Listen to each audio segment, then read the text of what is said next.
The city of Chicago lay 90 floors below, a silent grid of glittering lights. It was a map of his kingdom, spread out on black velvet. From his penthouse office, Jackson Sterling could see the entire sprawl, from the dark, quiet expanse of Lake Michigan to the endless suburbs fading into the night. The air in the room was cool and sterile, filtered of all sound and scent. The only noise was the faint, almost imperceptible hum of the building's climate control. It was the sound of perfect, crushing isolation.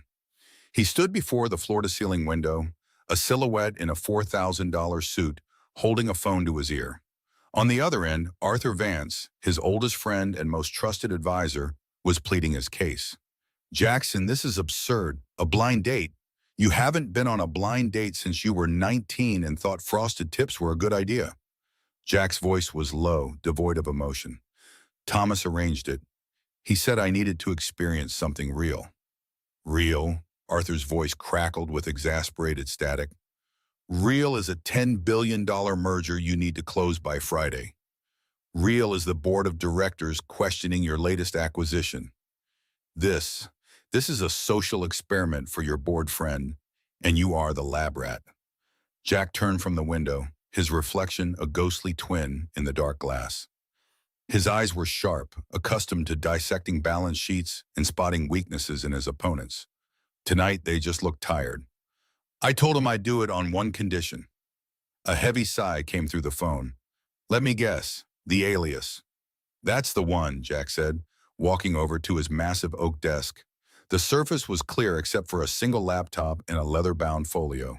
No photos, no clutter. Jack, just Jack. I work construction, concrete and steel. You own the companies that supply the concrete and steel, Jackson. You don't pour it. Arthur's tone was dangerously close to a lecture. This is not just a lie, it's a fantasy, a cruel one. What happens if, by some 1 in a billion chance, you actually like this woman? What is your next move? You invite her here to your minimalist palace in the sky? And tell her, by the way, the scuffed work boots are props. Jack didn't answer. He opened a drawer in his desk and pulled out a worn leather wallet. It was cracked at the folds and held about $60 in cash and a fake ID with his picture and the name Jack Kowalski. He'd had it made years ago as a joke, a relic from a life he never lived. Now it felt less like a joke and more like a shield. I'm tired, Arthur. I'm tired of the look. The one they get in their eyes when they Google my name under the table. The way their voice changes, the way their plans for the future suddenly involve charity galas and summering in the Hamptons. So you'd rather they love a lie? Arthur's question hung in the silent air. I'd rather see if anyone can look at me, just me, without seeing a walking bank account, Jack said softly.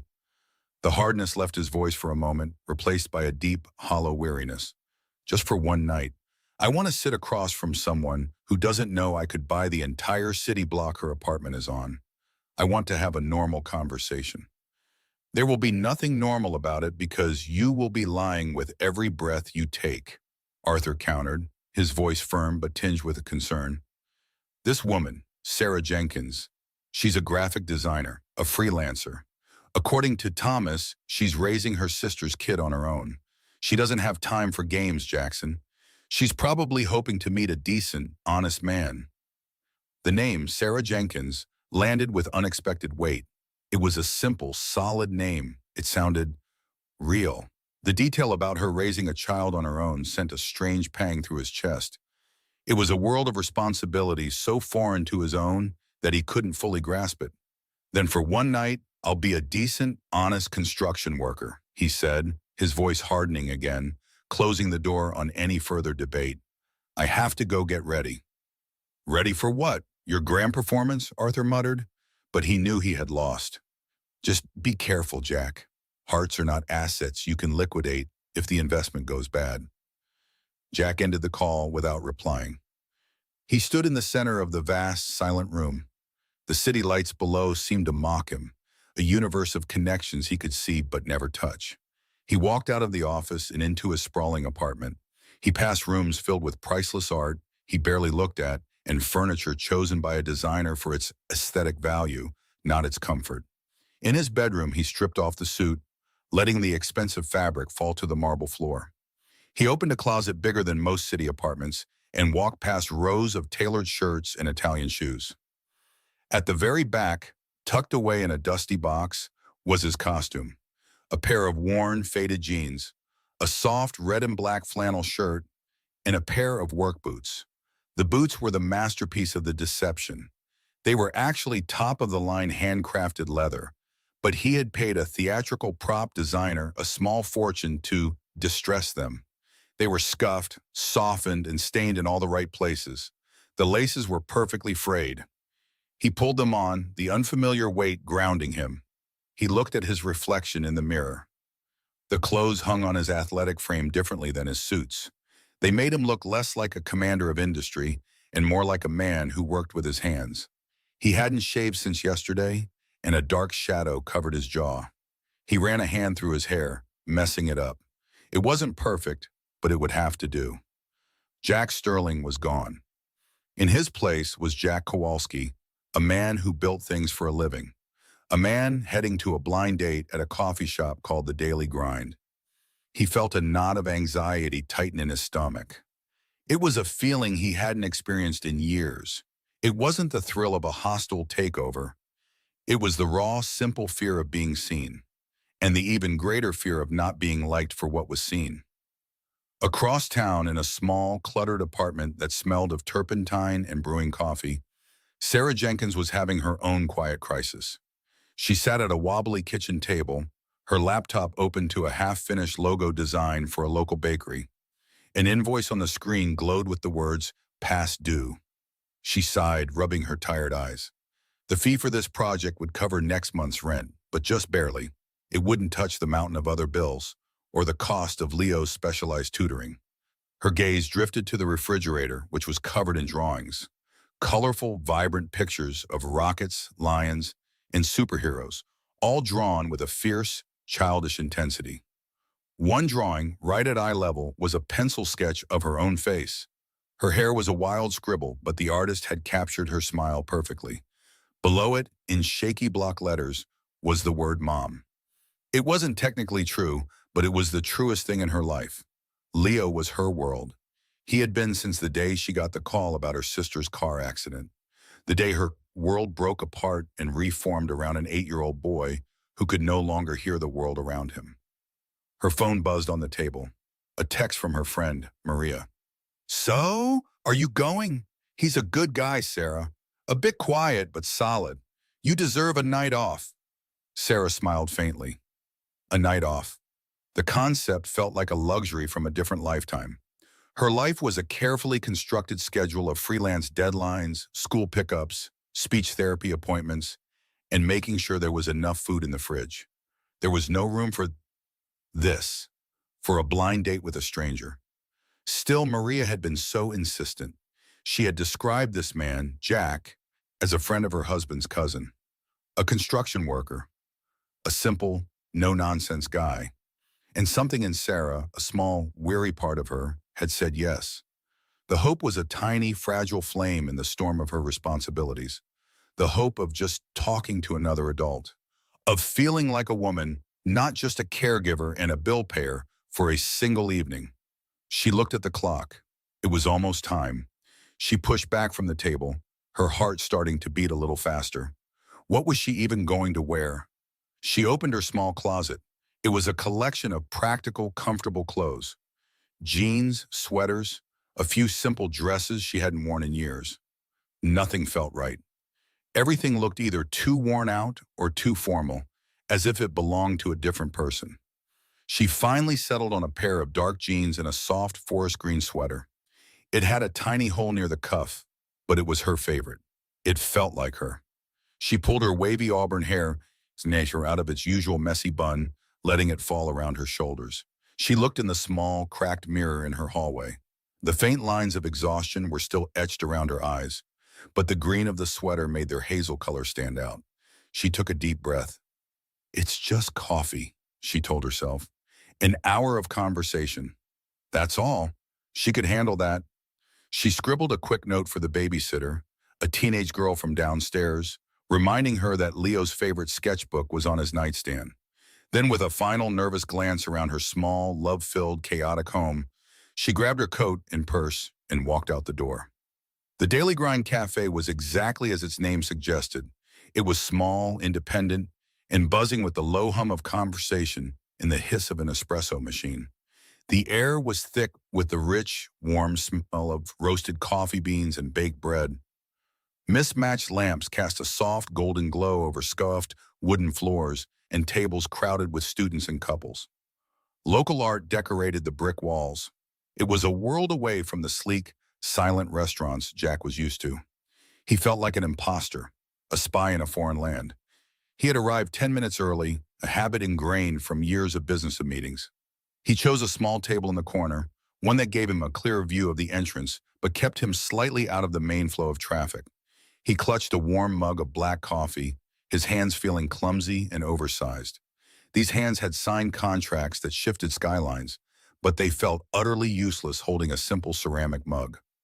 He watched the people around him, a young couple sharing a pastry, their heads bent close together, laughing. A student with headphones on, furiously typing on a laptop surrounded by textbooks. It was a tapestry of normal life, and he was on the outside looking in, wearing a costume. Every few seconds he resisted the urge to check his watch, a multi-million-dollar timepiece he'd thankfully left behind. He was wearing a cheap, functional watch with a cracked face instead. Another piece of the lie, he felt a tap on his shoulder and nearly jumped. A waitress smiled at him. "Anything else for you?" "No, thank you. I'm just waiting for someone," he said, his voice sounding rougher than he intended. He was trying to adopt the working-class Chicago accent he'd practiced, but it felt thick and unnatural in his own ears. He wondered if it sounded as fake to everyone else. He took a sip of the coffee. It was strong and slightly bitter. It tasted real. Then the bell over the door chimed. A woman stepped inside, pausing for a moment to scan the crowded room. She brought a gust of cool autumn air with her. She was wearing a dark green sweater and jeans, her auburn hair catching the warm light. She wasn't wearing a lot of makeup, and her face had a natural, open quality. She looked a little nervous, her fingers fiddling with the strap of her purse. Her eyes, a warm, expressive hazel, moved over the crowd, searching, and then they landed on him. For a moment, the entire cafe seemed to fade into a blur. All the noise, the smells, the movement, it all receded into the background. There was only her face, a hint of anxiety in her eyes, but then a small, hesitant smile formed on her lips. It wasn't the practiced, polished smile he was used to seeing. It was a genuine, radiant smile that reached her eyes and seemed to light her up from the inside. It was a smile that didn't ask for anything. It simply offered warmth. And in that instant, something inside Jack Sterling, the cynical, guarded billionaire, cracked. The years of protective armor he had built around his heart felt suddenly thin and brittle. Sarah saw him in the corner, looking just as nervous as she felt. He matched Maria's description, tall, with dark hair and intense eyes. He was wearing a flannel shirt and looked like he might have just gotten off a construction site. There was a quiet strength about him, but also a visible tension in his shoulders. She offered a tentative smile, a small beacon across the crowded room. His expression shifted. The intensity in his eyes softened for a fraction of a second, replaced by something she couldn't quite read. Surprise, maybe, or relief. Their eyes met, holding for a beat longer than was normal for strangers. A current of nervous energy passed between them, a silent acknowledgement of the awkward, hopeful reason they were both there. Neither of them could know the invisible gulf that separated their two worlds. They were just a man and a woman in a coffee shop, at the start of something uncertain. For Jack, it was the beginning of the most dangerous gamble of his life. For Sarah, it was just a cup of coffee. The scent of roasted coffee and old books hung in the air, a comforting blanket in the hum of the Daily Grind Cafe. For a long moment, Jackson Sterling simply stood there, a few feet from her table. He watched the way her fingers traced the rim of her ceramic mug, her head tilted slightly, as if listening to a song only she could hear. In that brief pause, the entire absurd performance felt like a mistake. The worn jeans felt like a costume. The scuffed work boots, it felt like clown shoes. He was Jackson Sterling, a man who could buy this entire city block without checking his account balance. But here he was just Jack, a man without the right words, about to meet a woman whose smile had already disarmed him from across the room. He took a breath and stepped forward. The floorboards creaked softly under his weight. Her gaze lifted from the mug, and those warm hazel eyes landed on him. The nervous anticipation he'd seen earlier was still there, now mixed with a gentle curiosity. He felt his carefully constructed persona start to crack. His usual confidence, the armor he wore in boardrooms, was gone. "Sarah?" His voice came out rougher than he intended, a low rumble that seemed too loud in the quiet cafe. She offered a small, reassuring smile. "You must be Jack." She gestured to the empty chair across from her. "Please, I was starting to think I'd imagined you." He slid into the chair, his movements feeling clumsy and oversized. He placed his hands on the table, then immediately regretted it. They were supposed to look like the hands of a man who worked with tools and timber. Arthur had even made him rub grease and dirt into the cuticles, a detail that now seemed theatrical and foolish. He quickly folded them in his lap, out of sight. Sarah didn't seem to notice. Her attention was open, her posture relaxed. She wasn't sizing him up. She was simply waiting. The silence stretched. A waitress came and he ordered a black coffee, the simplest thing on the menu. He needed the jolt of caffeine, something to sharpen the edges of his scattered thoughts. Sarah spoke first, her voice soft but clear over the clatter of a distant dish. "So, my friend Amy says you work in construction. That must be incredible work. Building things, changing the skyline." Jack felt a cold knot tighten in his stomach. The first test, the first direct lie. He had rehearsed this. He had answers prepared by Arthur, plausible stories about sites and schedules. But looking into her sincere eyes, the pre-written lines felt like ash in his mouth. "Something like that," he said, his voice carefully neutral. "It's mostly just long hours and a lot of noise. You get used to seeing things from up high, though. The city looks different from 20 stories up." He thought of the view from his penthouse on the 90th floor, a silent, godlike perspective. He tried to imagine it with the roar of wind and the shouts of a crew. "I bet," she mused, leaning forward slightly.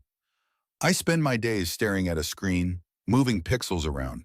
I always wonder what it's like to create something you can actually touch. Something solid." There it was, an opening, a way to connect. "What kind of pixels?" he asked, genuinely curious. Her face lit up. It was a subtle change, but profound. The faint lines of tiredness around her eyes seemed to soften, and her smile became radiant.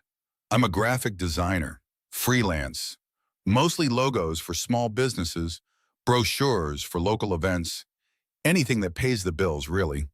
She gave a little laugh, a self-deprecating sound that held no bitterness.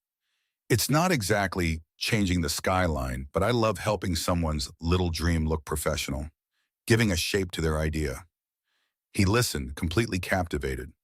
The women in his world spoke of acquisitions, of charity galas, of the politics of their social circles. They didn't speak of little dreams. They didn't have to. Sarah spoke about her work with a quiet passion that made his own vast corporate empire feel strangely hollow. He built skyscrapers that housed thousands, but she built logos that held a single person's hope. That sounds more important than just noise and long hours, he found himself saying. And he meant it, her smile widened. "Well, some days it feels like it. Other days, I'm just trying to convince a client that neon green and purple aren't the best colors for a dental clinic." He laughed, a real unforced sound that surprised him. "I can imagine." The tension in his shoulders eased. He took a sip of his coffee. It was strong, slightly bitter, and real. For a few moments, he wasn't a billionaire in disguise. He was just a man, laughing with a woman in a coffee shop. The feeling was so unfamiliar it was almost intoxicating. They fell into an easier rhythm after that. He asked her about Chicago, a city he owned a piece of but had never truly lived in.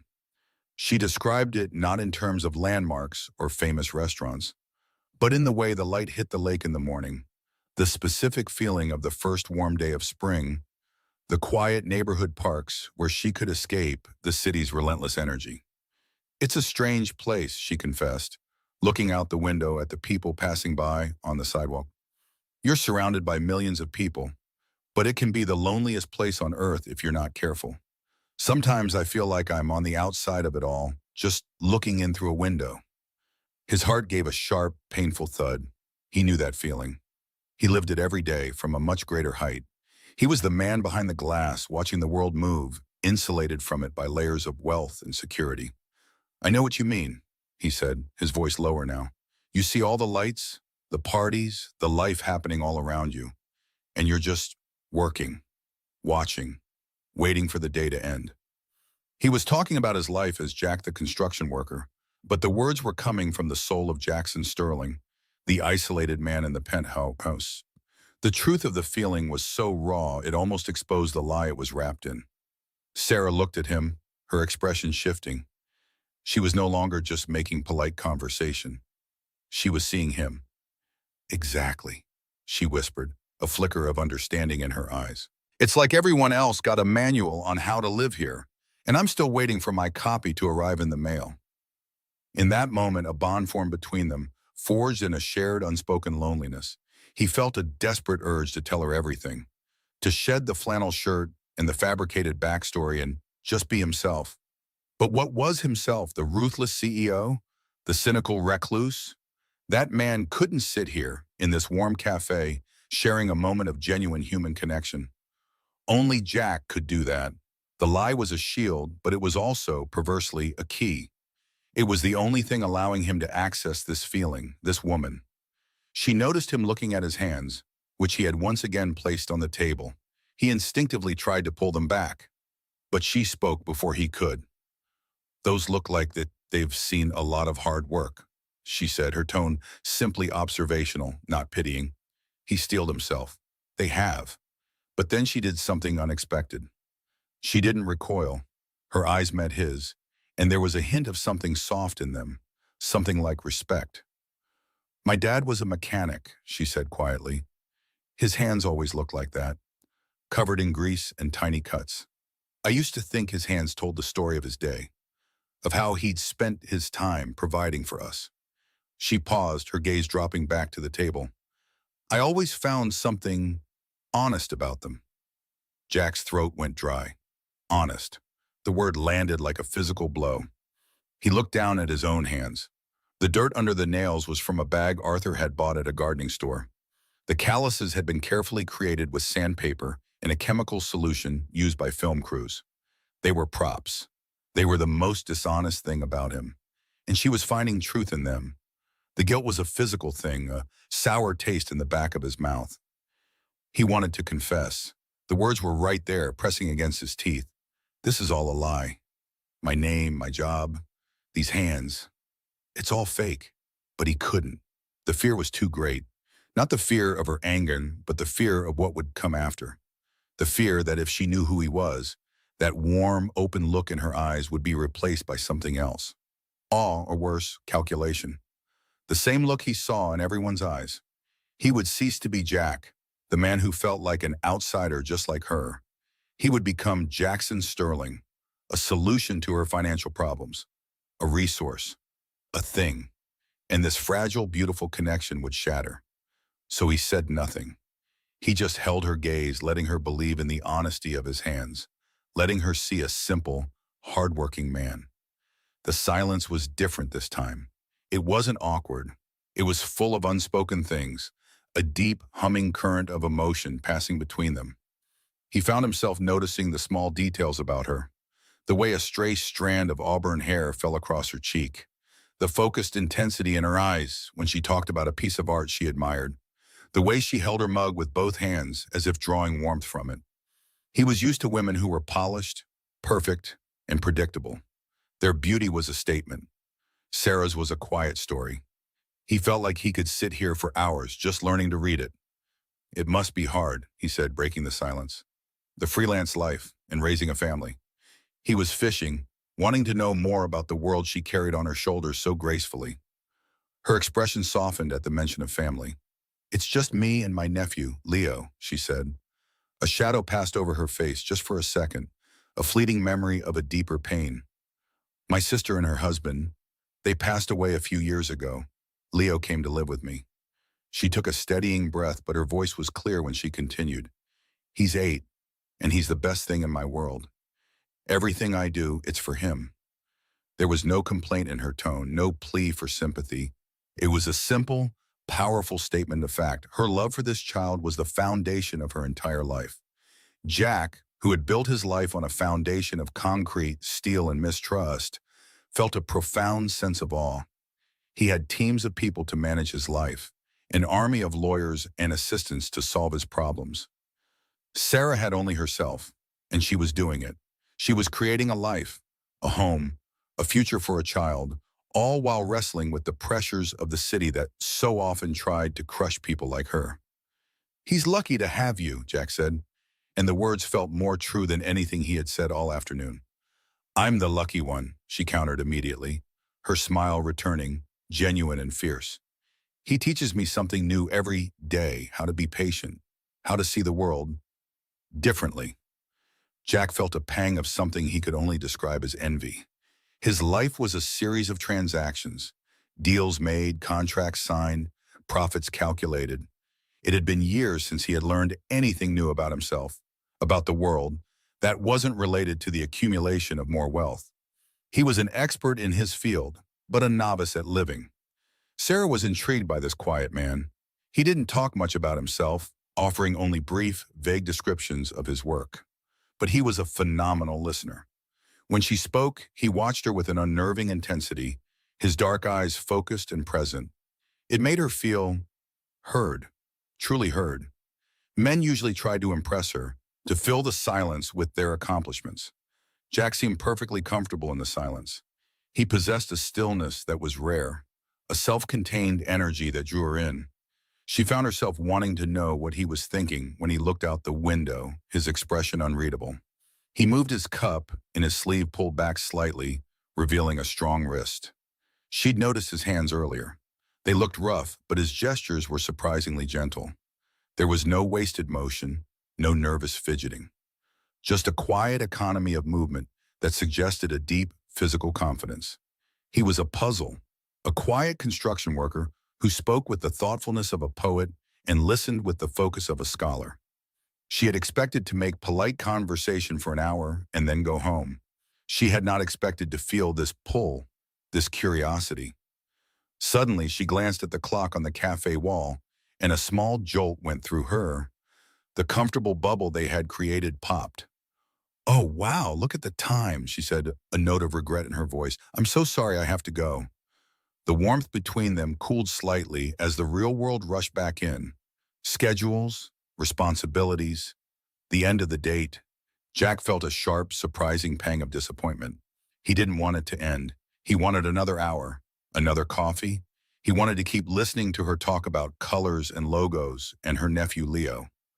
Sarah began gathering her things, slipping her wallet and phone into her worn leather bag. I have to pick up Leo from his after-school program. She stood up, pulling her coat on. Jack, thank you. This was really nice. He stood as well, his mind racing. The plan had been to say a polite goodbye and disappear. Report back to Arthur that the social experiment was complete. But the thought of her walking out the door, of this connection dissolving back into the anonymity of the city, felt unbearable. He was acting on an impulse he didn't recognize, a gut feeling that had nothing to do with business or strategy. It was a simple, human want. He saw her turn towards the door. The words left his mouth before he could stop them. I can walk with you. Sarah paused, her hand on the door handle, and turned back to him. She looked surprised, but not in a bad way. A small, questioning smile touched her lips. You don't have to do that. I know, he said, his heart beating a little faster. But it's on my way. It was a lie. His chauffeured car was waiting 2 blocks away, ready to whisk him back to his sterile tower in the sky. But in that moment, his way was wherever she was going. For a few more minutes, he wanted to walk in her world. She studied his face for a second, a thoughtful look in her eyes. Then her smile broadened, erasing any hesitation. Okay, she said softly. I'd like that. He held the door for her, and they stepped out into the crisp afternoon air, the sounds of the city washing over them. The lie felt heavier than ever, a tangible weight on his shoulders. But for the first time, it was a weight he was willing to carry just to spend a few more moments by her side. Sarah's suggestion to leave caught Jack off guard. He had been lost in the conversation, in the surprising comfort of her presence. His offer to walk with her was an impulse, a raw, unfiltered reaction that bypassed his usual cynical defenses. For a split second, he regretted it, feeling the familiar chill of exposure. What was he doing? This was supposed to be a one-time social experiment, a story to tell Arthur later. Not this, not a step further into a world where his lies could unravel. Sarah looked at him, her head tilted slightly. A flicker of surprise crossed her face, followed by a moment of quiet consideration. She was evaluating him, he knew, gauging his intentions. He held his breath, expecting a polite refusal. Instead, a small, genuine smile touched her lips. It was not the dazzling smile from before, but something softer, more thoughtful. "Okay," she said simply. "That would be nice." The word nice landed in the space between them, feeling both simple and incredibly complex. As they stepped out of the Daily Grind Cafe, the cool Chicago evening air wrapped around them. It was a stark contrast to the coffee-scented warmth inside. The street was alive with the sounds of the city, the distant wail of a siren, the rumble of a passing bus, the chatter of people leaving restaurants. It was a symphony Jack usually tuned out from behind the soundproof glass of his car or his office. But tonight, walking beside her, he heard every note. The silence as they started walking was different from the earlier awkwardness. It was more comfortable, filled with the shared experience of the last hour. He shoved his hands into his pockets, feeling the rough denim of his jeans. The costume still felt strange, but a little less so now. "So, which way?" he asked, his voice sounding rougher in the open air. She pointed down the street toward a row of older brick buildings. "It's just a few blocks from here. A community center." He nodded, falling into step beside her. Their shoulders brushed for a moment, a brief point of contact that sent a strange warmth through his arm. He found himself cataloging the details of the neighborhood. A laundromat with steamy windows, a small family-run grocery store, a park where the swings creaked softly in the breeze. This was a part of the city he only ever saw from 30 floors up, a map of tiny lights and moving dots. Down here, it was real. It had texture and smell and sound. "My nephew's name is Leo," Sarah said, breaking the quiet. "He's 8. She spoke the words with a tenderness that made Jack's chest tighten. "He's in an after-school arts program there. It's a great place. They really look after the kids." Jack searched for the right thing to say. In his world, conversations about children usually involve trust funds and elite private schools. He felt a profound sense of being an outsider. "He likes art?" he asked, the question feeling inadequate. Sarah's face lit up. "Loves it. He draws constantly. It's his way of, it's his way of talking." She paused, and Jack sensed there was more to the story. He stayed quiet, letting her decide if she wanted to share it. They walked another half block before she spoke again, her voice a little lower. "Leo is hearing impaired, mostly deaf, actually. It happened a few years ago." Jack stopped walking for a second, turning to look at her fully. The casual way she said it, without a trace of self-pity, was astonishing. He saw the faint lines of exhaustion around her eyes more clearly under the streetlights. He saw the strength in the set of her jaw. "I'm sorry," he said, and he meant it. It felt like a stupid, clumsy thing to say, but it was all he had. She gave him a small, appreciative nod. "It's okay. It's just part of our life now. He's the bravest person I know."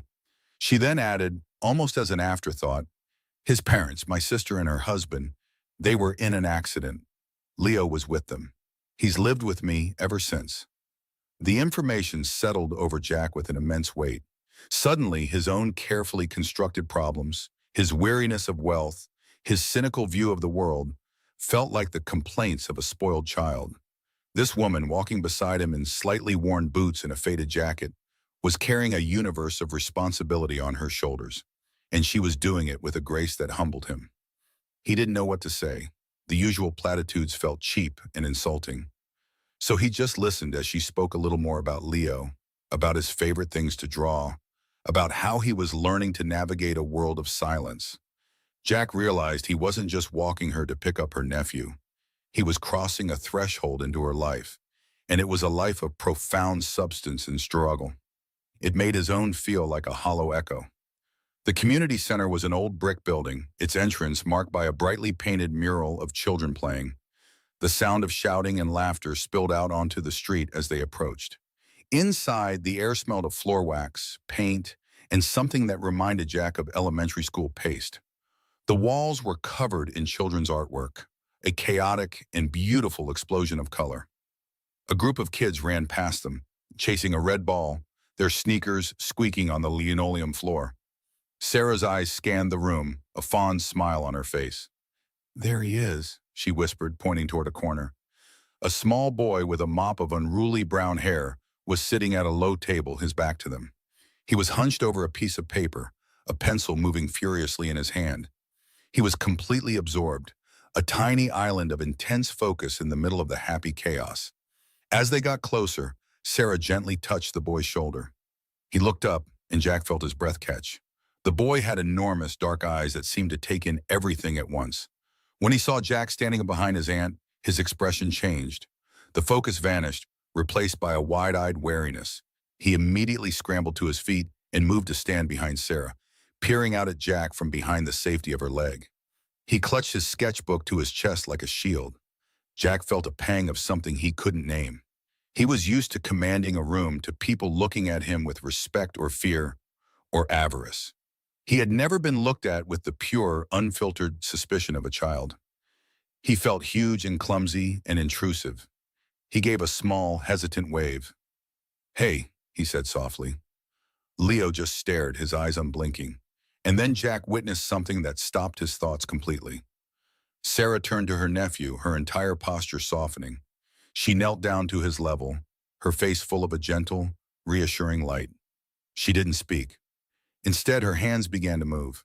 They formed shapes in the air, a fluid, silent conversation that was more expressive than any words Jack had ever heard. Her fingers danced, her palms turned, her eyebrows lifted and lowered in perfect sync with the movements. It was a language of pure love. Leo watched her hands, his own small hand occasionally rising to sign something back. A quick, almost shy gesture. Sarah would nod, her expression full of understanding, and her hands would continue their silent story. Jack stood frozen, feeling like he was intruding on a sacred ritual. He was mesmerized. In his life, words were weapons, tools of negotiation, clauses in a contract. They were used to conceal as often as they were to reveal. But this was different. This was communication stripped down to its essential truth. There were no hidden meanings, no subtext, just a pure flow of connection between two people who loved each other. He saw Sarah sign his name, or at least he assumed it was his name, a simple gesture. Then she pointed at him. Leo's dark eyes darted back to Jack, still wary, but with a flicker of curiosity now. Jack felt an overwhelming urge to be worthy of that look, to be the person Sarah was describing with her graceful, honest hands. He felt a deep, aching respect for her, the strength it must take to not only raise a child alone, but to learn an entirely new way of speaking to him, of comforting him, of loving him. After a few more moments of silent conversation, Sarah stood up, taking Leo's hand. "Leo," she said, her voice soft but clear, encouraging him to look at Jack. "This is Jack. He's a friend." Leo gave a tiny, almost imperceptible nod, his eyes fixed on Jack's work boots. He seemed fascinated by the scuffed leather and frayed laces. Jack suddenly felt intensely self-conscious of them. The boots, a carefully crafted symbol of his deception, felt like a profane object in this place of raw honesty. "It's really nice to meet you, Leo," Jack said, his voice quiet. He crouched down slightly, trying to make himself seem less intimidating. Leo glanced up from his boots to Jack's face, his gaze lingering for a second before he hid his face against Sarah's side again. Sarah just smiled and ruffled his hair. "He's a bit shy," she explained, though no explanation was needed. The walk back to Sarah's apartment building was quieter. Leo held Sarah's hand, occasionally glancing back at Jack, who trailed a few steps behind. He didn't want to intrude on their space. He just watched them, the way Sarah would occasionally sign something to Leo, the way the boy would nod, his sketchbook still held tightly in his other arm. He was witnessing a small, perfect world of two, and he was completely on the outside of it. The feeling was not one of jealousy, but of a profound, hollow longing. They reached a modest three-story brick apartment building. "Well, this is us," Sarah said, turning to him at the bottom of the front steps. The light from the entryway cast a warm glow on her face. "Thank you again for walking with me. It was unexpected." "The pleasure was all mine," Jack said, and the formal words sounded ridiculous coming from his lips. He wanted to say more.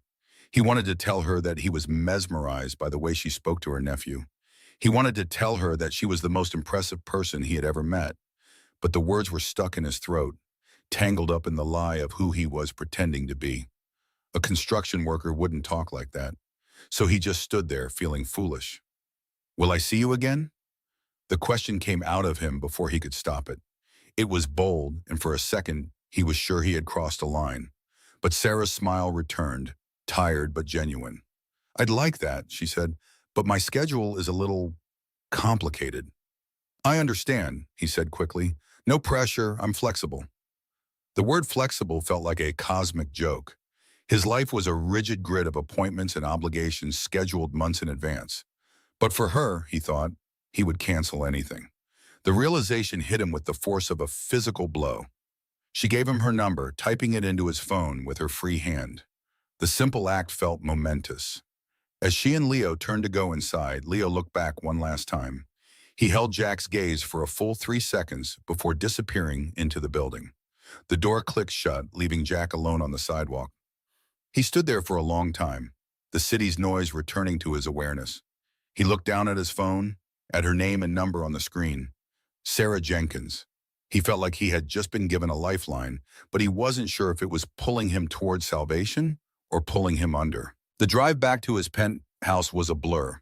He didn't remember the traffic or the road. His mind was replaying the scene at the community center over and over again. The image of Sarah's hands, the look in Leo's eyes, the feeling of his own world shrinking into insignificance.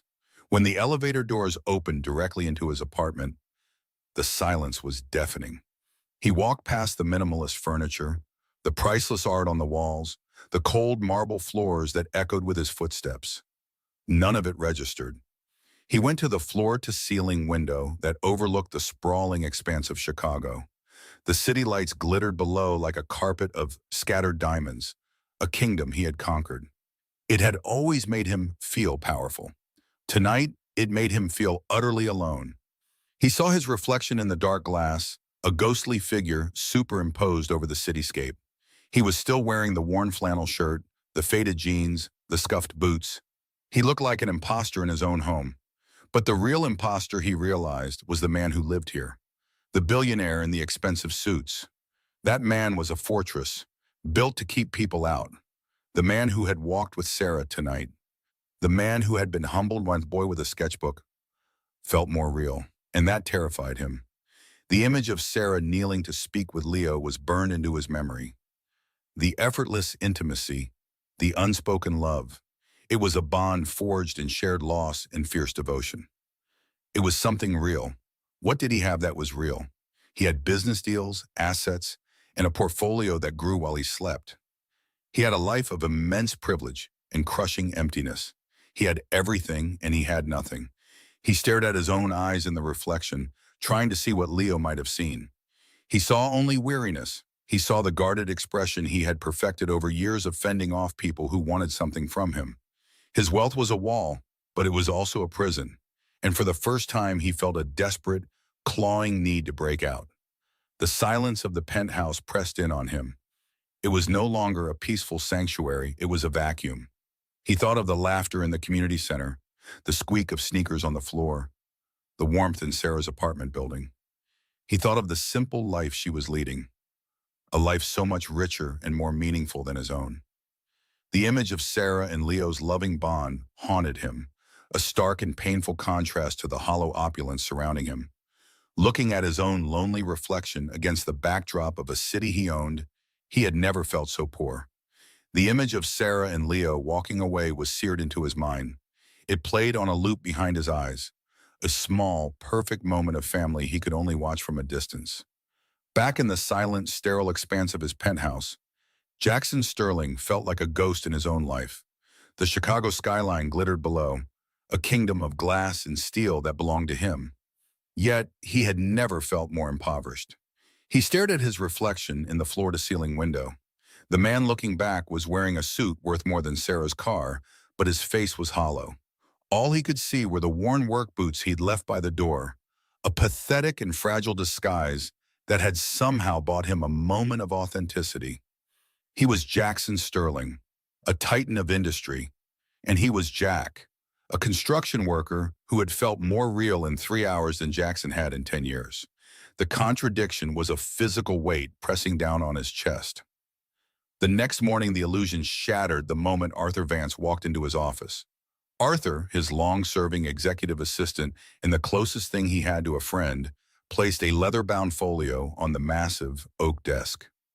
He did not, however, step away. He stood with his hands clasped behind his back, his expression a familiar mixture of concern and exasperation. The air in the office was cool and smelled of polished wood and glass cleaner, a scent designed to convey power and sterility. Arthur's presence filled it with an unwelcome humanity. "The quarterly reports are finalized, Jackson," Arthur said, his voice calm and even. "And the preliminary offer for the Hawthorne acquisition is ready for your review." Jack nodded, not looking up from his monitor. He was tracking stock fluctuations in the Asian markets, his mind a flurry of numbers and projections. "Leave them. I'll get to them." Arthur didn't move. A long silence stretched between them, broken only by the faint, almost subliminal hum of the building's climate control. Finally, Arthur spoke again, his tone softer. "How was your social engagement yesterday?" Jack's fingers froze over the keyboard. The question was a carefully aimed dart. He finally looked up, meeting Arthur's steady gaze. "It was fine." "Fine, Risto," Arthur repeated, the single word dripping with skepticism. "You disappeared for 4 hours. You turned your phone off. For a fine evening to winning, it seems to have been quite thorough." Jack leaned back in his chair, the expensive leather groaning in protest. He ran a hand over his face, the carefully constructed wall of the billionaire beginning to crack. "What do you want, Arthur?" "I want you to be careful," Arthur said, his voice lowering into the paternal tone Jack hated and needed in equal measure. "This started as a ridiculous experiment, a way to prove a cynical point about the world. But you're not a detached observer anymore, are you?" Jack looked away, his eyes tracing the path of a distant airplane. He thought of Sarah's laugh, the way her eyes crinkled at the corners. He remembered the feeling of Leo's small, trusting presence beside him. "I don't know what I am." "I do," Arthur countered, stepping closer to the desk. "You are Jackson Sterling, a man whose face is recognizable to anyone who follows the financial news. A man whose life is a matter of public record. You are playing a dangerous game with a woman who, by all accounts, has had a difficult enough life without you adding a lie of this magnitude to it." The words landed like stones. Cruel, unsustainable, fantasy. Arthur was right, of course. His logic was as clean and sharp as the lines of the office. Jack was building a house of cards on a fault line. "She's different, Arthur." "They are always different at the beginning," Arthur said, his voice laced with a weary sadness. "Do you remember Amelia? She was different too, until she had her lawyer send a list of demands that was longer than your prenuptial agreement. Or Chloe, who sold photos of your apartment to a tabloid magazine." Each name was a scar. Jack flinched, the memories still raw. "This isn't about the money. She doesn't care about that." "Of course she doesn't." Arthur's voice rose, a rare crack in his composure.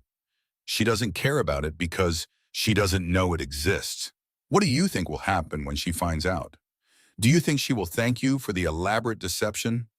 For making her feel foolish? For treating her life like your personal playground?" "That's not what I'm doing," Jack snapped, his own anger rising to meet Arthur's. "Isn't it?" Arthur challenged. "You go to a coffee shop in worn-out jeans. You talk about drywall and scaffolding. You let her believe you share her struggles. That is a cruel thing to do, Jackson. It builds a connection based on a complete falsehood.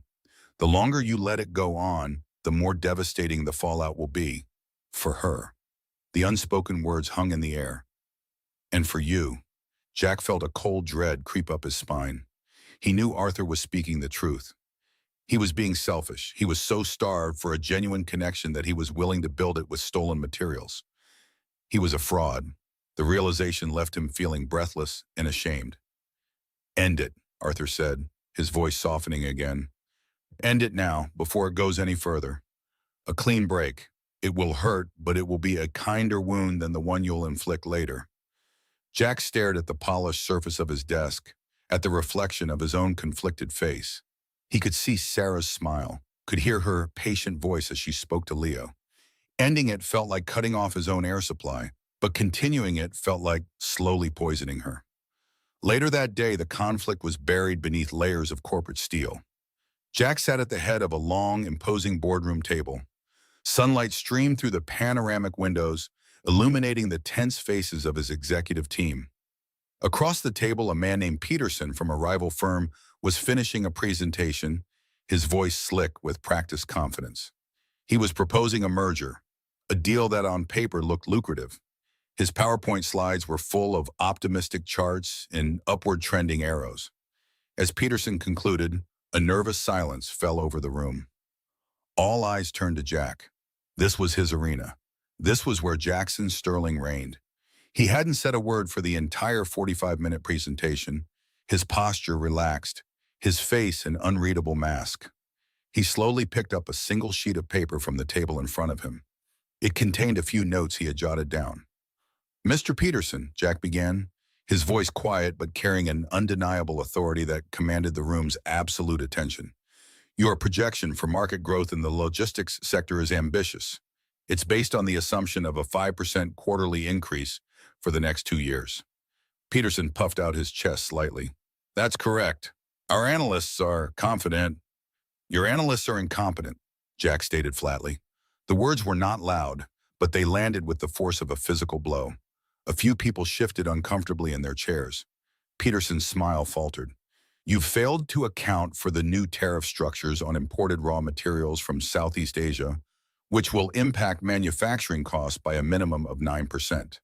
You've also ignored the pending labor union negotiations in the freight industry, which historical data suggests will cause a 2-week sector-wide slowdown. Jack continued, his voice never rising, his eyes fixed on the increasingly pale face of his rival. He systematically, surgically, dismantled the entire proposal. He used numbers, dates, and policy codes like weapons. He exposed every flawed assumption, every weak point, every glossed-over risk. It wasn't a discussion, it was an execution. He showed no mercy.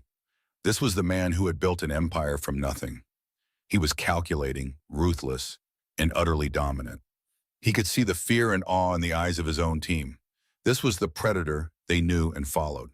In the middle of his takedown, as he was explaining how Peterson's debt-to-equity ratio was a ticking time bomb, a flash of an image entered his mind.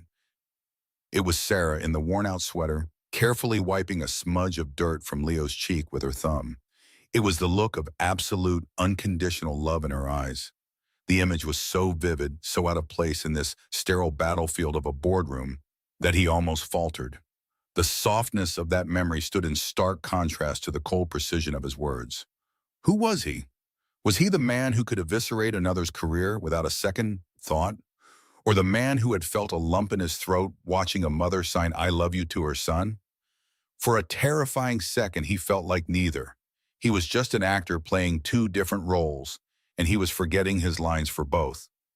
He pushed the image away, finishing his demolition of the proposal with cold finality. Your company is over-leveraged, and your projections are a fantasy. We are not interested in acquiring a sinking ship. Thank you for your time. He stood up, signaling the end of the meeting. The executives scrambled to their feet. Mr. Peterson, looking utterly defeated, gathered his papers with trembling hands. Jack didn't give him a second glance as he walked out of the room, the invisible crown of his power firmly back in place. But inside he felt a profound emptiness. The victory felt hollow. It was just a game of numbers. It had none of the terrifying, exhilarating weight of holding Sarah's gaze across a coffee shop. That night he stayed late in his office. The city below had transformed into a river of light, a silent, sprawling galaxy. The cleaning crews had long since gone, and the tower was quiet except for the hum of his computer. He was alone with his thoughts, and they were relentless. Arthur's warning echoed in his ears. End it now. He knew it was the right thing to do, the logical, honorable, and least painful path. He took out his phone. The screen illuminated his face in the dark office. He found Sarah's number in his contacts. Her name seemed to glow with a warmth that the rest of his life lacked. His thumb hovered over the message icon. He could do this. A simple text. Polite, distant, final. He began to type, the words feeling alien and stiff. Sarah, I had a very nice time meeting you. He paused. The sentence was a lie. It wasn't just nice, it was life-altering. He deleted it. He tried again. Something has come up in my work, and I don't think I'll be able to see you again. Another lie, a coward's excuse.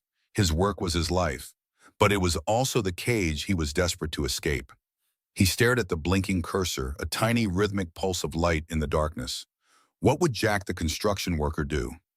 He wouldn't use corporate speak or make flimsy excuses. He would be direct, but even the thought of typing, I can't see you again, made his hand cramp. It felt like severing a limb.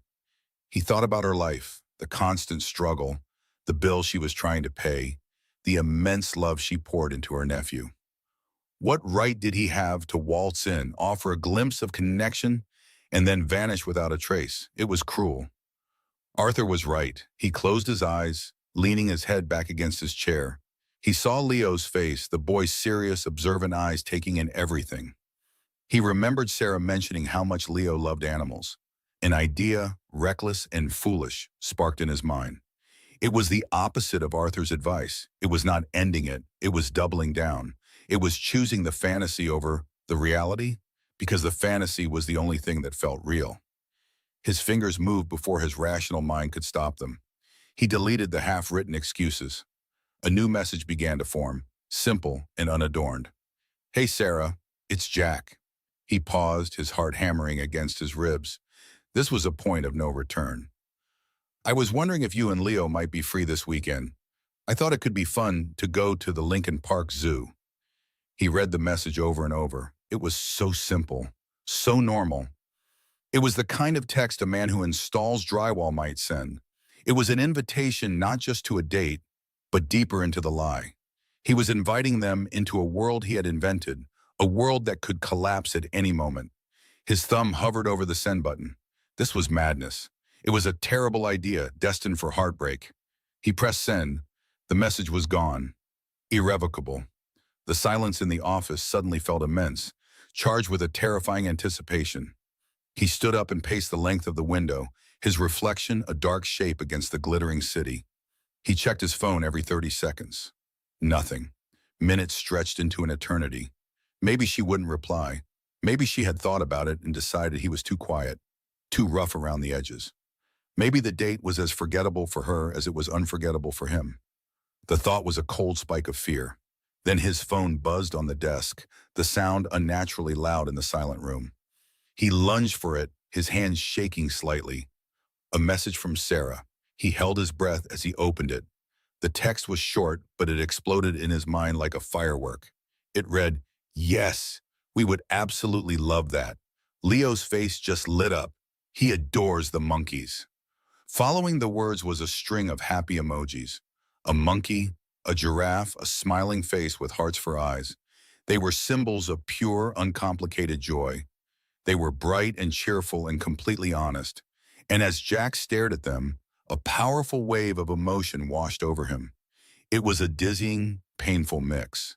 There was the soaring elation of her yes, a warmth spreading through his chest that he hadn't felt in years.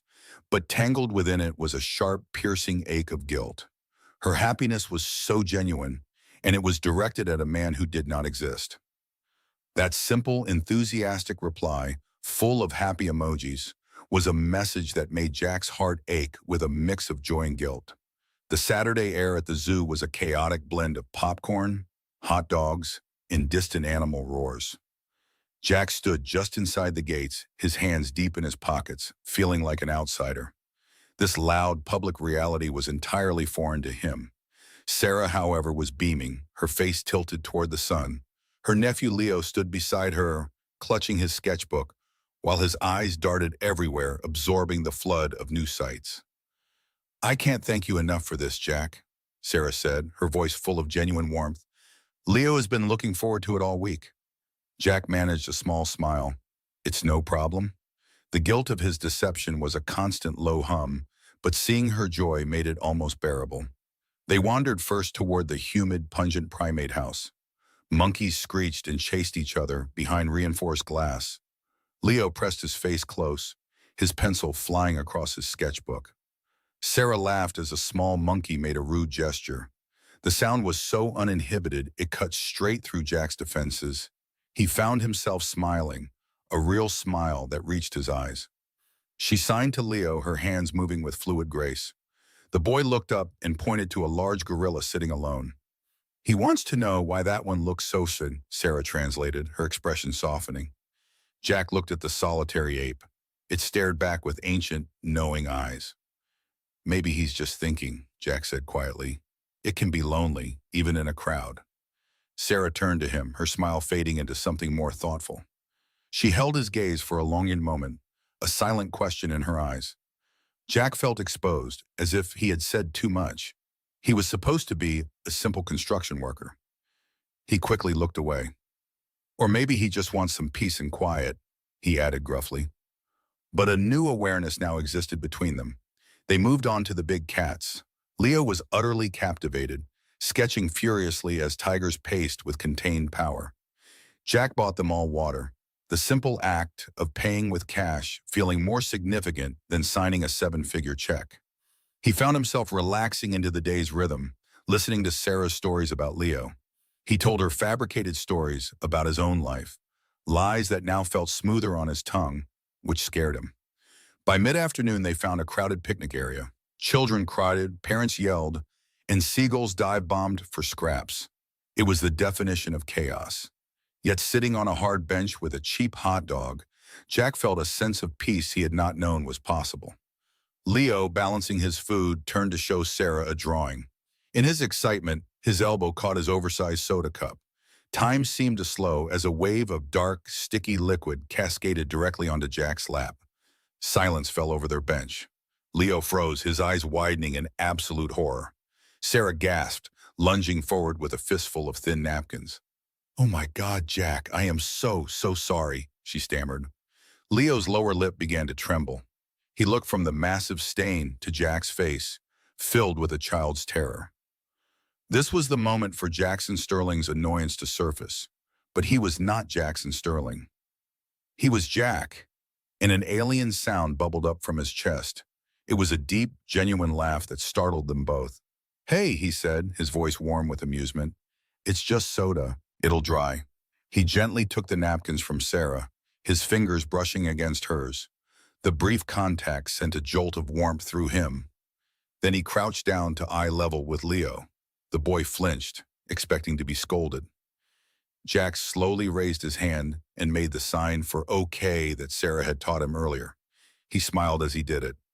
Leo stared, his brow wrinkled with worry. Then the tension in his small body eased.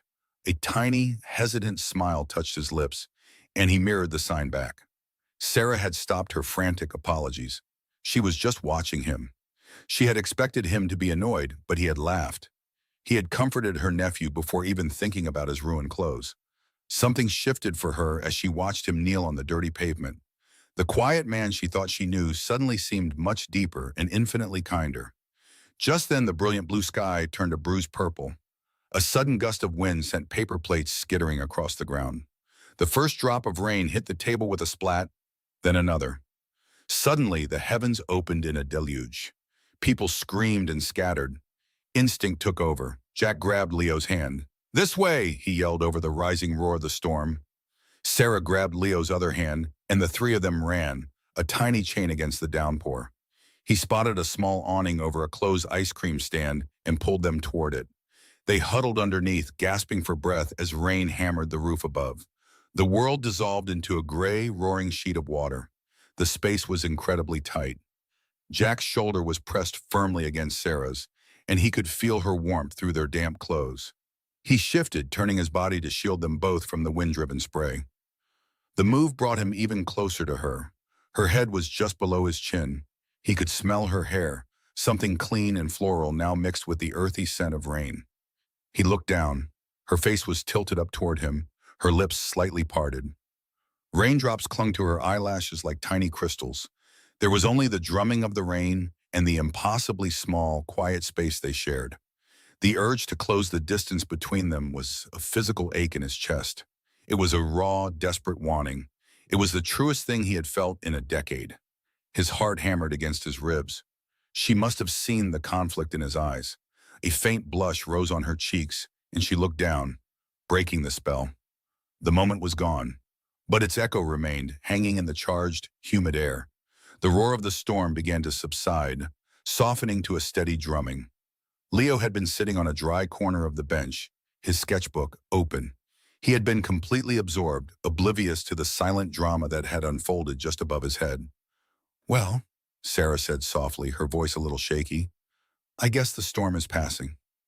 She took a small step away from Jack, and the loss of her warmth was immediate and sharp. Jack nodded, unable to find his voice. As the rain slowed, Leo finally looked up. He carefully closed his sketchbook, his expression uncharacteristically serious. He slid off the bench and walked over to Jack. He reached out a small hand and tugged gently, insistently, on the sleeve of Jack's damp jacket. The light drizzle had faded, leaving behind the clean, sharp scent of rain on hot asphalt. Water dripped a steady, rhythmic beat from the edge of the zoo's green awning, a makeshift shelter that now felt strangely intimate. Sarah's shoulder was just inches from his, a warm presence in the cool, damp air. Jack could feel the rough texture of his worn jeans, still dark and soaked from the spilled soda. He had laughed it off, a genuine laugh that had surprised even himself. Now, a different sensation gripped him. A small, insistent tug on the sleeve of his flannel shirt pulled his attention downward. Leo stood there, his large, serious eyes fixed on Jack's face. He held his sketchbook clutched to his chest with one arm, the other hand still gently holding on to Jack's shirt. There was no childish excitement in his expression, none of the boisterous energy from earlier. Instead, he looked at Jack with a quiet, profound intensity that felt far older than his 8 years. He seemed to be searching for something, confirming a conclusion he had already reached. Jack felt a sudden, inexplicable tightening in his chest. It was the same feeling he got in a boardroom just before a hostile takeover, a sense of high stakes and impending revelation. But this was just a boy, a sketchbook, and the lingering quiet after a storm. Leo finally let go of his sleeve and opened the sketchbook. He turned the damp, slightly curled pages with careful fingers, the soft rasp of the paper cutting through the sound of dripping water. He stopped on a specific page and without a word, held it up for Jack to see. Jack leaned in, expecting a child's drawing of a lion or a monkey, a colorful souvenir from their chaotic day. What he saw made the air leave his lungs in a silent rush. It was a portrait of him. The drawing was done in pencil, the lines confident and surprisingly detailed. It wasn't a caricature, it was a study. Leo had captured the slight furrow in his brow, the set of his jaw, the way his hair fell just over his temple. He had even sketched the faint lines of weariness around his eyes that no amount of sleep in his penthouse ever seemed to erase. It was Jack, the constructions worker, a man of simple means and hard labor. But the drawing's power wasn't in its accuracy, it was in its perception. Leo had spent the most time on the eyes. On the page, Jack's eyes stared back at him, not with the cold, calculating focus he used to dismantle business rivals, nor with the guarded cynicism he presented to the world. The eyes in the drawing were different. They were tired, yes, but they were also searching. There was a softness in them, a quiet ache that Jack recognized with a jolt of shock. It was a vulnerability he kept locked away, buried under layers of wealth, responsibility, and profound distrust. It was the part of him that sat alone in his glass tower at night, wondering if any of it meant anything at all. He stared at the page, unable to look away. He felt stripped bare, seen in a way that was more unnerving than any corporate espionage or tabloid expose. The women he dated saw a bank account with a handsome face. His board of directors saw a ruthless strategist. Arthur saw a reckless boy he needed to protect from himself. But this child, with his sketchbook and his silence, had somehow looked past the costume, past the carefully constructed walls, and drawn the ghost that haunted the machine. A wave of something hot and unfamiliar pricked at the back of his eyes. Leo lowered the sketchbook, his gaze unwavering. He looked from his drawing to Jack's face, a flicker of confirmation in his eyes. Then he turned to Sarah. His hands, which had been so still, began to move. The gestures were fluid and precise, a silent language that flowed between nephew and aunt with a natural, practiced grace. Jack watched, mesmerized and completely lost. He was an observer of a sacred conversation, a man who spoke the language of power and money, but was utterly illiterate in this dialect of the heart. Sarah watched Leo's hands, her expression a mixture of love and gentle curiosity. A soft smile touched her lips as she listened to her nephew's silent story. When he finished, his hands falling back to his sides, she turned to Jack. The sounds of the city seemed to recede into a distant hum. The dripping water, the far-off sirens, the rustle of leaves in the wet trees, it all faded until the only thing Jack could hear was the frantic beating of his own heart. Her voice, when she spoke, was barely a whisper. It was as if she understood the fragility of the moment, the weight of the message she was about to deliver. "He says," she began, her hazel eyes soft and full of a warmth that made Jack's throat ache. She paused, and in that brief silence, Jack braced himself. He had no idea what to expect. "He's a good artist. He likes your shirt. He wants to know if you really build tall buildings." Anything but what came next. "He says, you have kind eyes." The words hung in the air between them. Kind eyes. The phrase struck Jack with the force of a physical blow.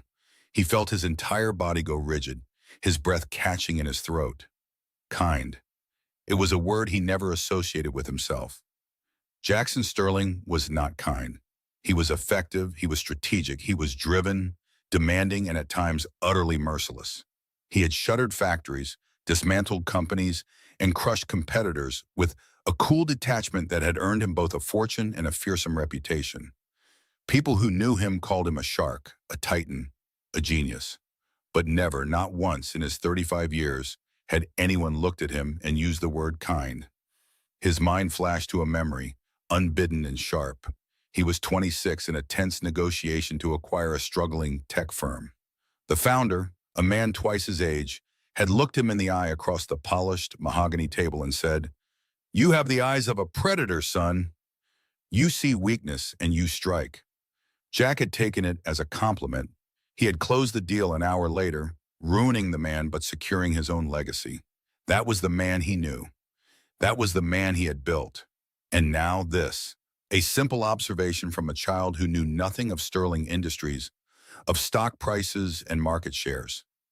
A child who only saw the man who had huddled with him under an awning, who had laughed when soda soaked his jeans, who had listened patiently while his aunt translated his silent world. Leo had not seen a billionaire in disguise. He had not seen a predator. He had seen a man and judged him by a measure Jack had long forgotten existed. Jack could not speak. He opened his mouth, but no sound came out. The word kind echoed in the hollow chambers of his heart, a place that had been empty for a very long time. It felt like an accusation and a pardon all at once. An accusation because he knew the deception he was perpetuating. He was lying to this woman and this boy, wearing a costume of calloused hands and a simple life. And yet, it felt like a pardon.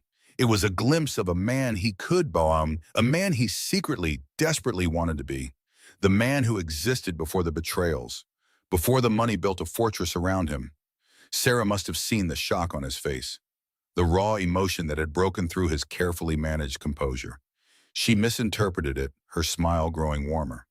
"He's very observant," she said softly, her voice a comforting balm on his frayed nerves. "He doesn't miss much." She thought he was merely touched, moved by a child's sweet compliment. She had no way of knowing that he felt like an archaeologist who had just unearthed a fossil of his own forgotten soul. He wasn't touched. He was shattered. He felt a profound sense of shame wash over him. This entire day, this entire relationship was built on a lie. He was a fraud, playing a part. But Leo's innocent perception had validated the very best part of his deception. It had validated the humanity he was trying to perform, and in doing so made him question if it was a performance at all. Maybe this quiet, gentle man was not a character. Maybe Jack the worker was the real person, and Jackson Sterling, the billionaire, was the costume he wore every day. The silence stretched on, thick and heavy with unspoken meaning. Jack was acutely aware of everything. The damp chill on his skin, the smell of wet earth, the faint, sweet scent of Sarah's shampoo, the weight of Leo's gaze on him. He felt as if he were standing on the edge of a precipice with his old, lonely world behind him and a terrifying, beautiful new one in front of him. And all it took to get here was three simple words. As Jack struggled to find his voice, to assemble a response that wouldn't betray the cataclysm happening inside him, Leo made another move.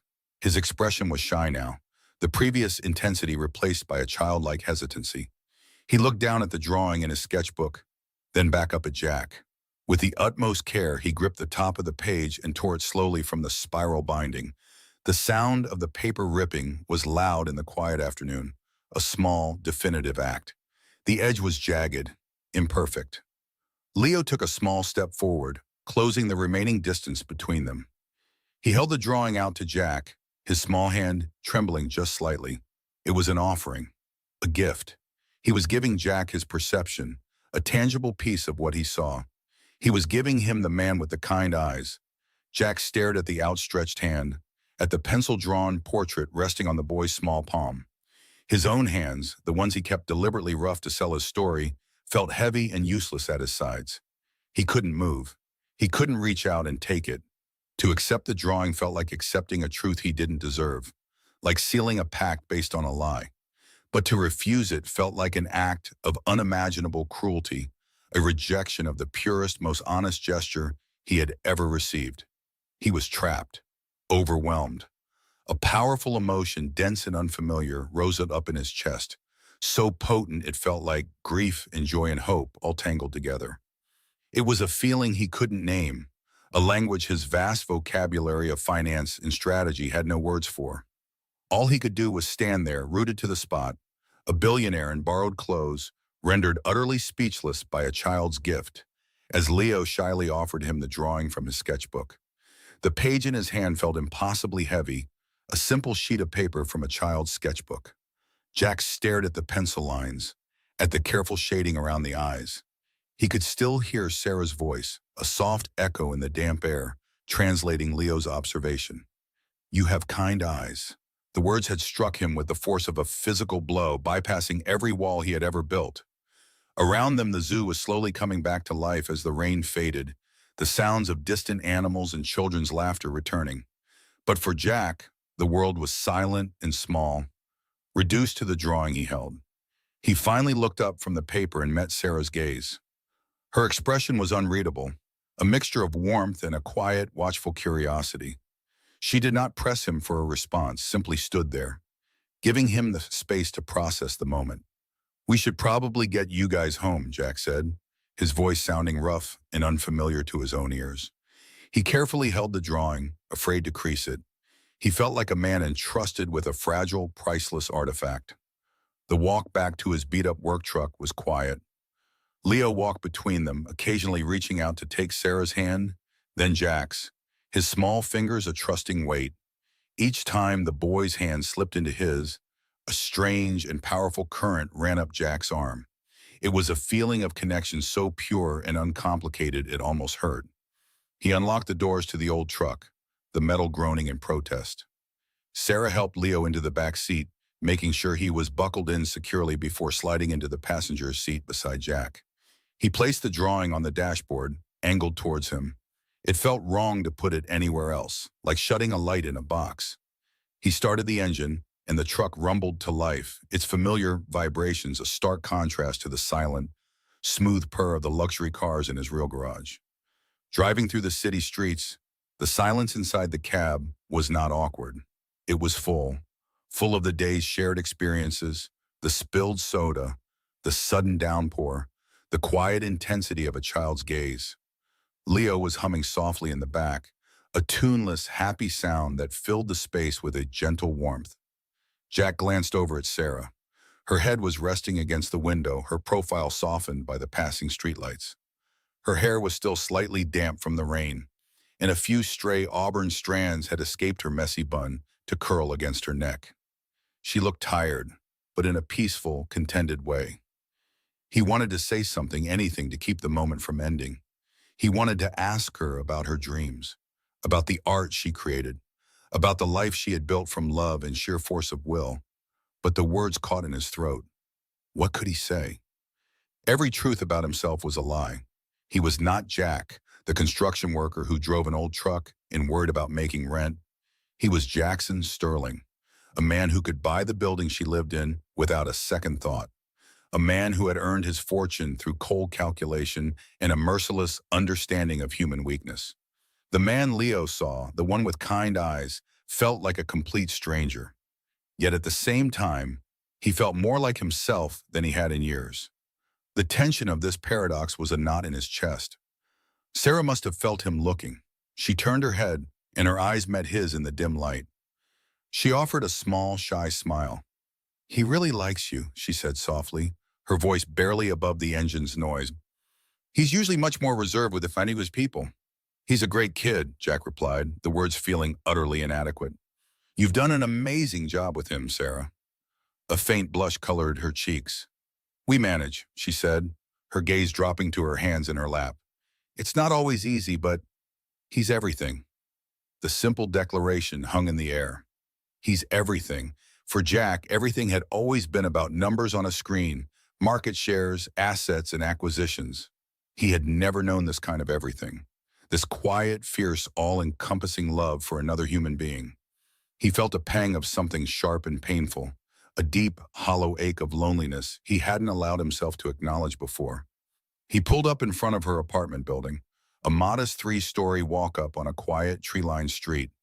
The neighborhood felt lived in and real, a world away from the cold glass and steel of his downtown life. He turned off the engine, and the sudden silence was profound. "Well, we're here," he said, his hands gripping the steering wheel. He did not want to let them go. "Thank you again, Jack, for today," Sarah said, turning to face him fully. It was really nice." In the back, Leo had already unbuckled himself and was looking at them with his wide-eyed, observant eyes.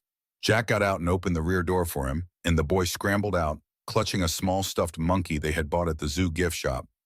Sarah came around the truck, her keys in her hand. They stood on the sidewalk under the warm glow of a street lamp, the city's hum, a distant backdrop. It felt like the end of a play, the final scene before the curtain falls. "I'll walk you to the door," Jack offered. She nodded, and they walked the few steps to the front entrance of the building. Leo ran ahead and waited by the heavy wooden door. Sarah stopped and turned to Jack, a little flicker of uncertainty in her eyes. This was the moment, the awkward handshake, the hesitant goodbye. He braced himself for the familiar emptiness that always followed. "I hope we didn't tire you out too much," she said, a playful light in her eyes. "A day with Leo can be a marathon." "It was the best kind of marathon," he answered honestly. He reached into the truck and carefully retrieved the drawing from the dashboard, holding it out to her. "I think you should hold on to this. I don't want to damage it." It was a lie. He wanted to keep it more than anything, but he felt he hadn't earned it yet. She looked at the drawing, then back at him. "No," she said, her voice firm but gentle. "He gave it to you. It's yours." She didn't take it. Instead, she reached out her hand. "Thank you, Jack." He took her hand, expecting a brief, formal shake. But her fingers were warm, and they closed around his with a surprising strength. It was not a formal handshake. It was a connection. He could feel the faint calluses on her palm, evidence of a life of work and creativity. Her skin was soft. The contact was electric, a jolt that went straight through him, silencing the cynical voice in his head. For a long moment, they just stood there, their hands joined, their eyes locking. In her gaze, he saw no judgment, no calculation. He saw only a genuine, open warmth that mirrored the feeling of her hand in his. He felt his thumb move almost of its own accord, stroking the back of her hand, a tiny, involuntary gesture of tenderness. A blush crept up her neck, and she finally reluctantly pulled her hand away. The loss of contact left his palm feeling cold and empty. "Good night, Jack," she whispered. "Good night, Sarah," he managed to say. He watched as she unlocked the door and followed Leo inside. The door clicked shut, leaving him alone on the quiet street.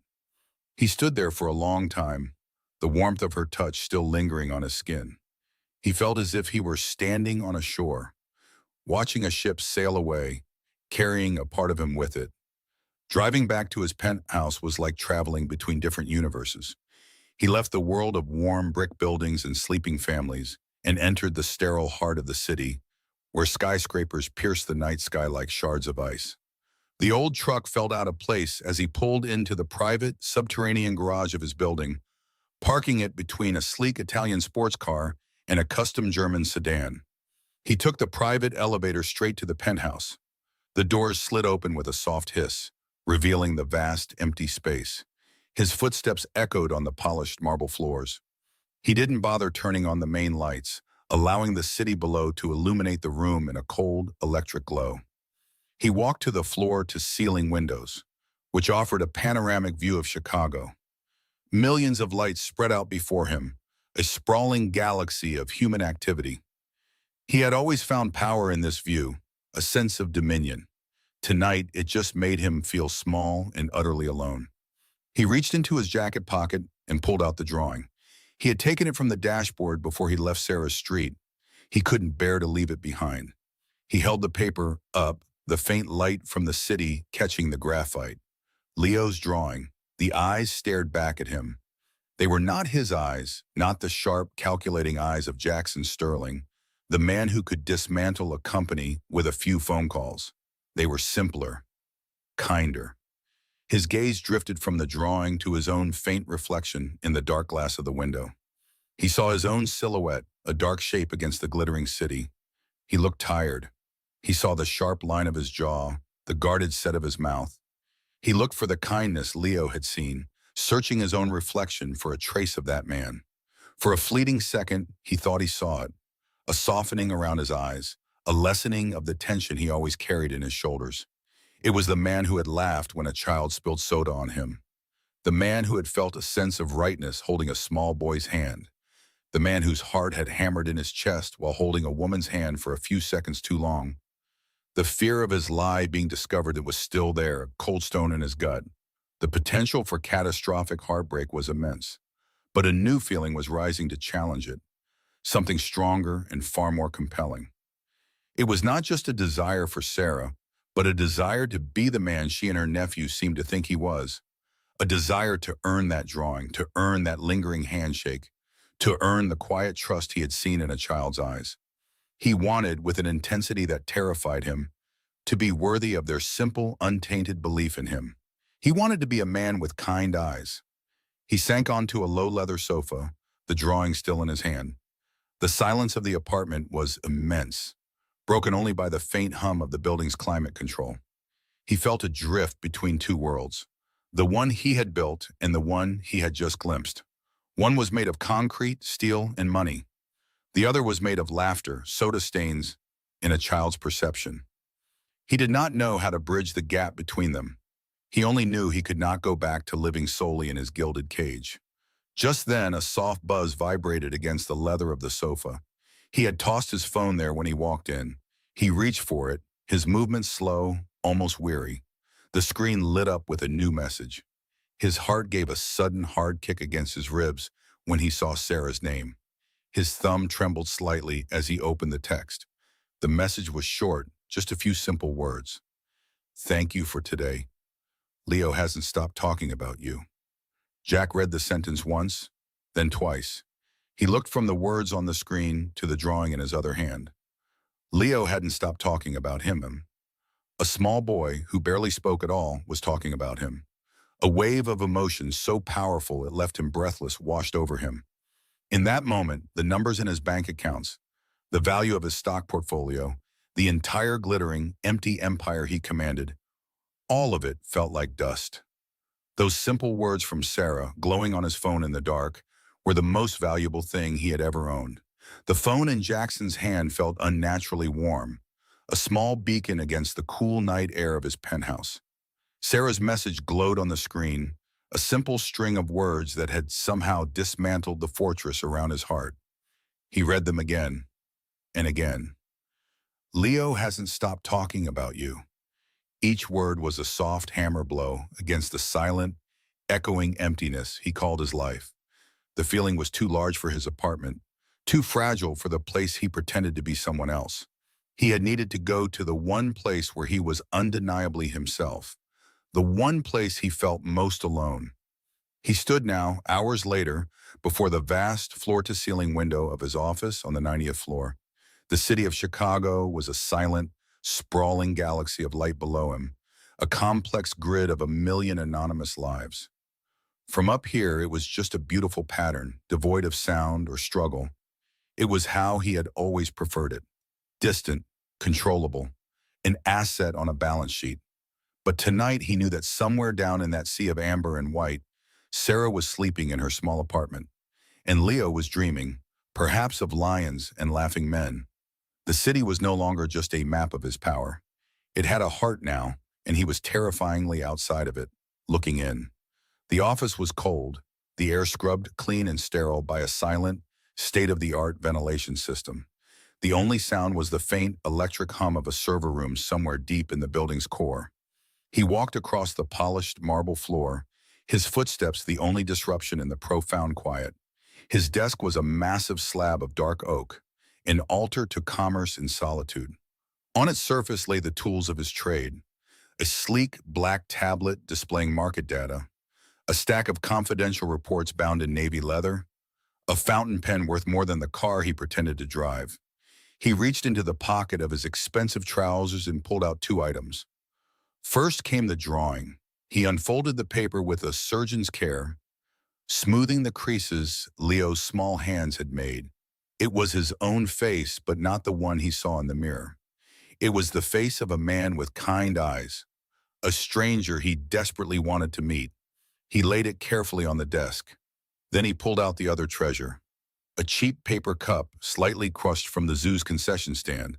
It still smelled faintly of sticky sweet soda and rain-soaked earth. He placed it next to the drawing. The 2 objects looked like artifacts from another world, fragile and impossibly real against the desk's sterile perfection. His gaze fell to his own wrist.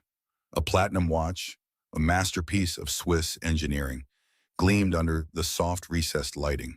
It had been his father's. It kept perfect time. It was heavy, a constant reminder of the legacy he carried, of the man he was supposed to be. With a slow, deliberate movement, he unclasped it. The intricate metal links felt cool against his skin. He laid the watch on the desk, right next to the paper cup. The contrast was stark, almost comical. The watch was worth a fortune, a symbol of a world built on numbers and influence. The cup was worthless trash. Yet, as he looked at them, he knew which one held true weight. The watch felt like an anchor, pulling him down into the cold, silent depths of his own life. The cup felt like a balloon, promising a flight he never thought possible. For a decade, his wealth had been a wall. It protected him, but it also imprisoned him. He remembered another woman years ago. He had brought her back to his penthouse for the first time. He watched her eyes scan the room, not with wonder, but with calculation. He saw the precise moment her polite smile turned genuine, not when he kissed her, but when she saw the view and understood what it represented. The memory was a shard of ice in his gut.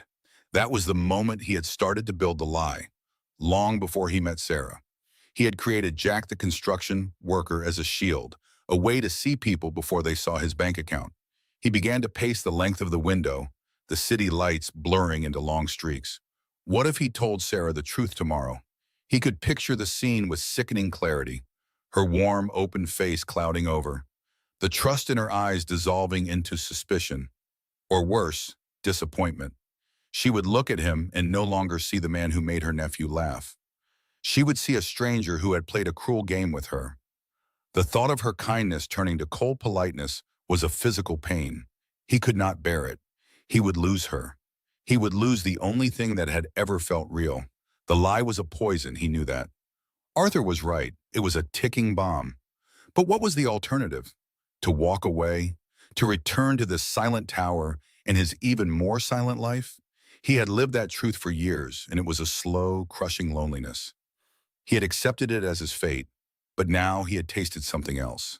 The chaotic joy of a spilled soda, the quiet miracle of a shared look under a rainy awning, the warmth of her hand during a simple handshake. These moments were the foundation of something new, something he was building in the dark, with faulty materials and a stolen identity. He stopped pacing and leaned his forehead against the cool glass of the window. The paradox was maddening. The man Sarah was starting to care for, Jack, was a complete fabrication. His clothes were a costume, his stories were borrowed, his calloused hands were a lie. But the feelings that man had, the fear, the overwhelming tenderness he felt for her and Leo, those were the most authentic parts of him. Jackson Sterling, the billionaire, was the real costume. The cold, decisive persona he wore in boardrooms was the true mask. Jack was the man he might have been in another life. The man Leo's drawing told him he could still become. He had to protect that man. He had to give him a chance to exist, to be seen, to be loved. The lie was not a wall to keep Sarah out. He saw that now.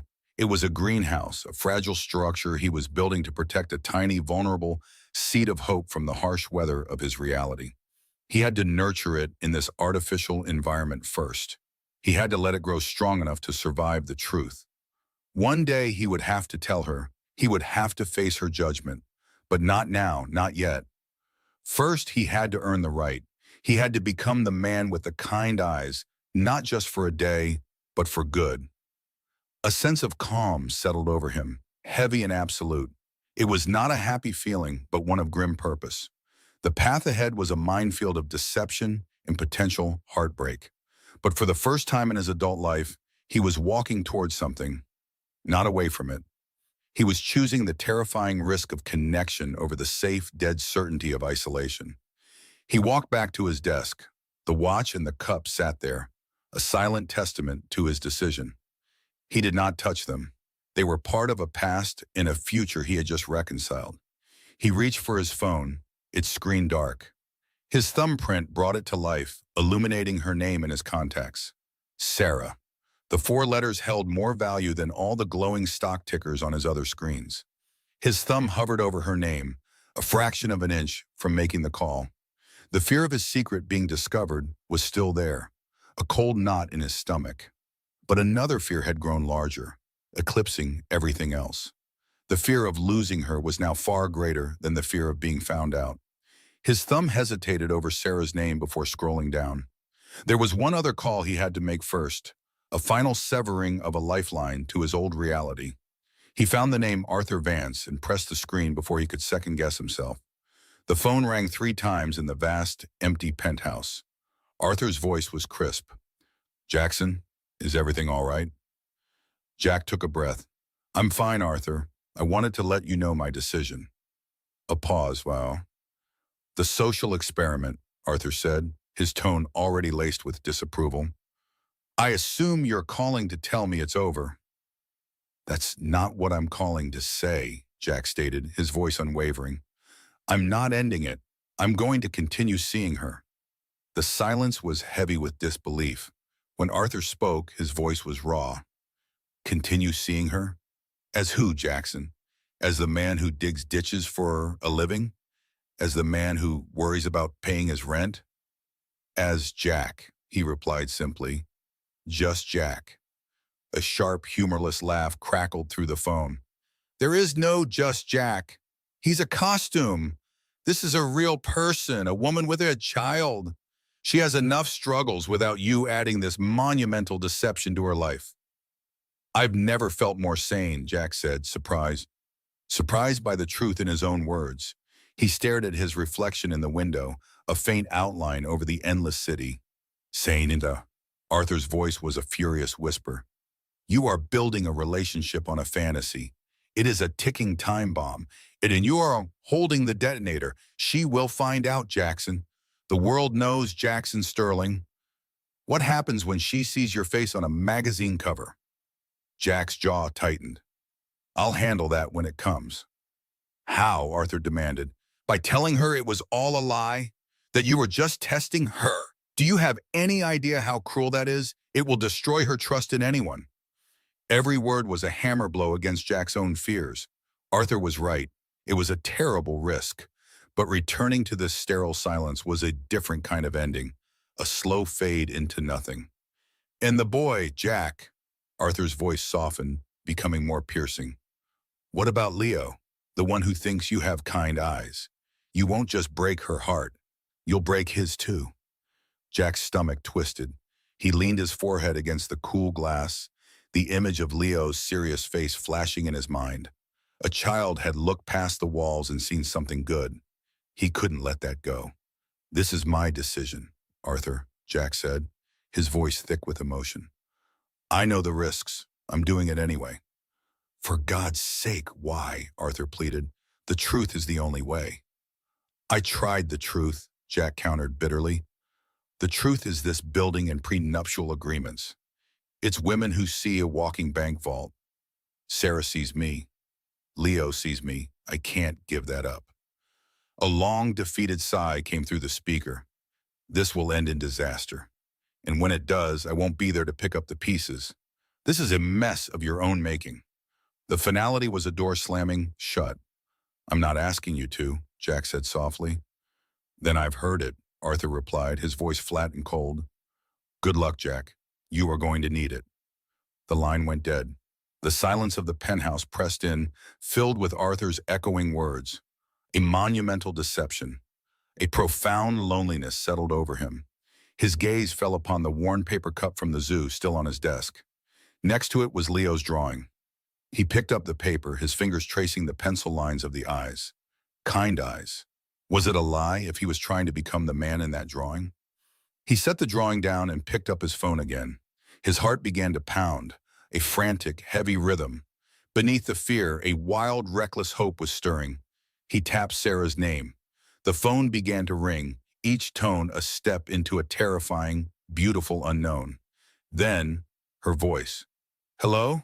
She sounded warm, a little sleepy. It was the most welcome sound he had ever heard. All the arguments and fears dissolved. He was just Jack, a man calling a woman he desperately wanted to see again. His own voice was surprisingly steady. Sarah, it's Jack.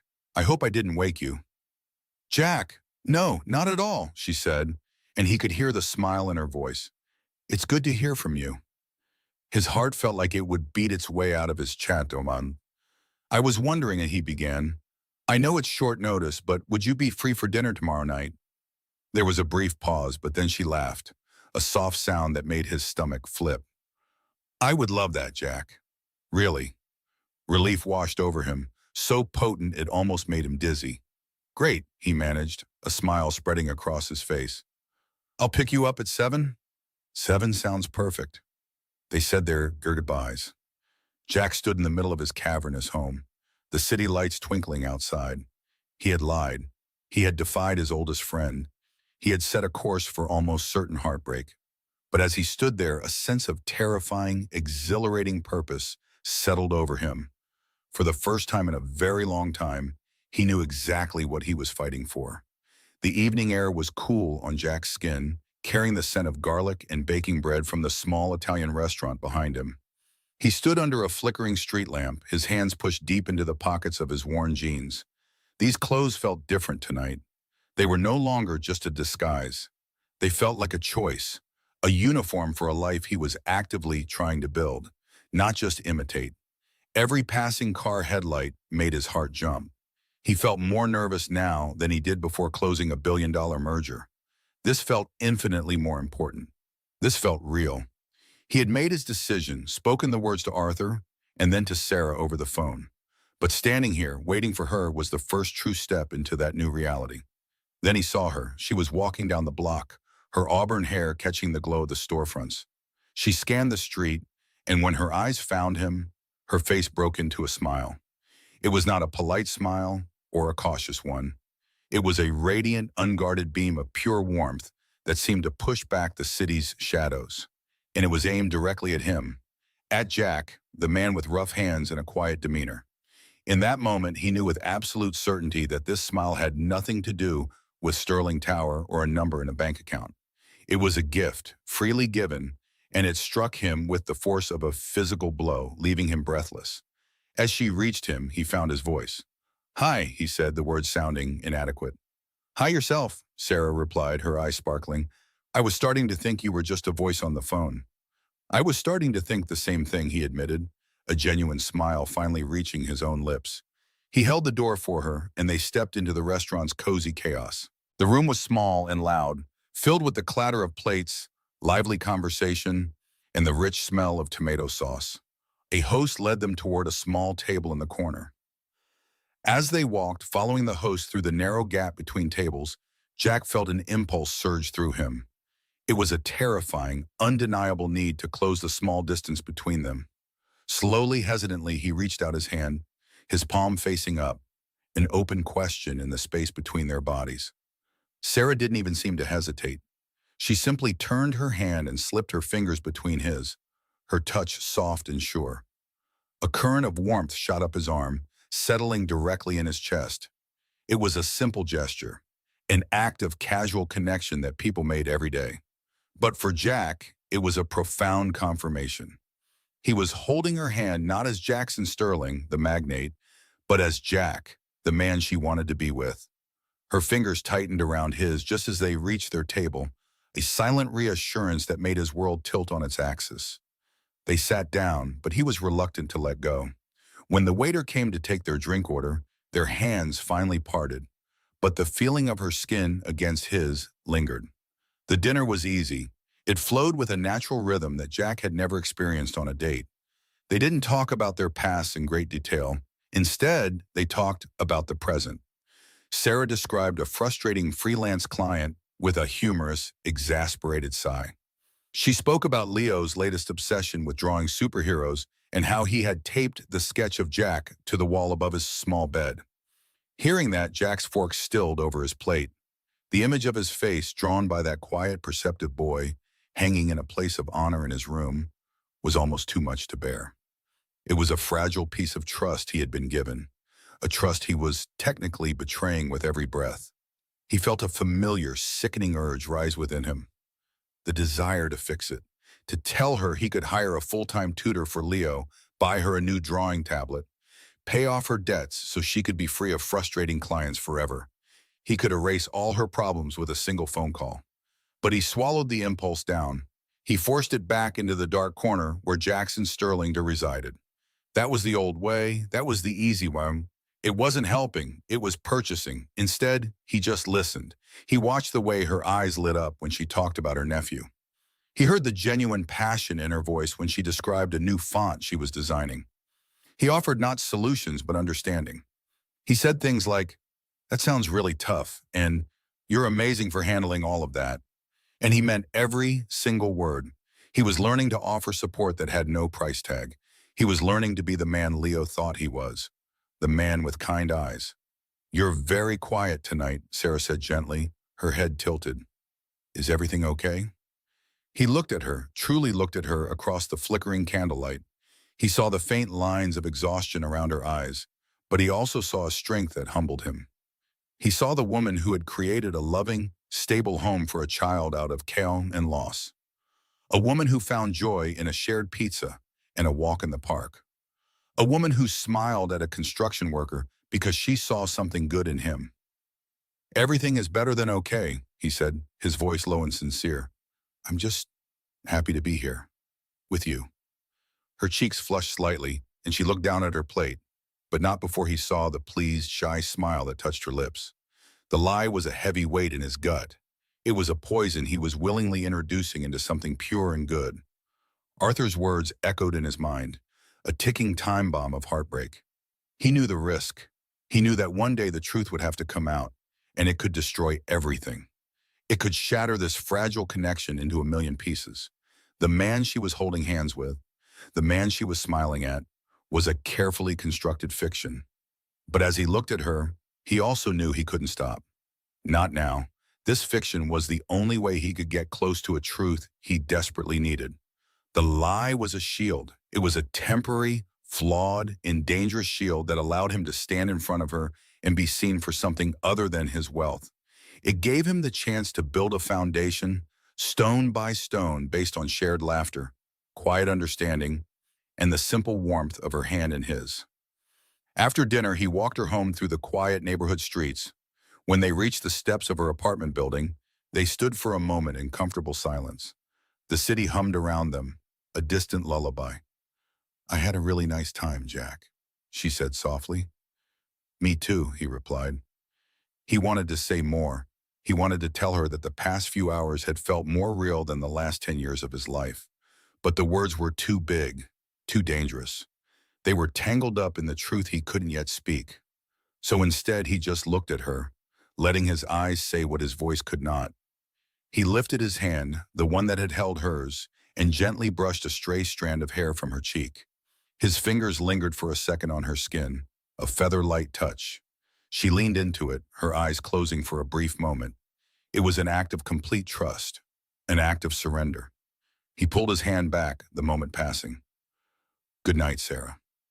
"Good night, Jack," she whispered, and then she turned and disappeared inside the building. He stood there long after the door had closed, the faint scent of her perfume hanging in the air.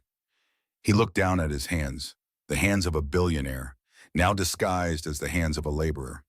He made a silent vow, a promise to the night and to the woman who was now sleeping just a few floors above him. He would earn her trust. He would earn her affection. He would become the man she believed him to be, in action and in heart.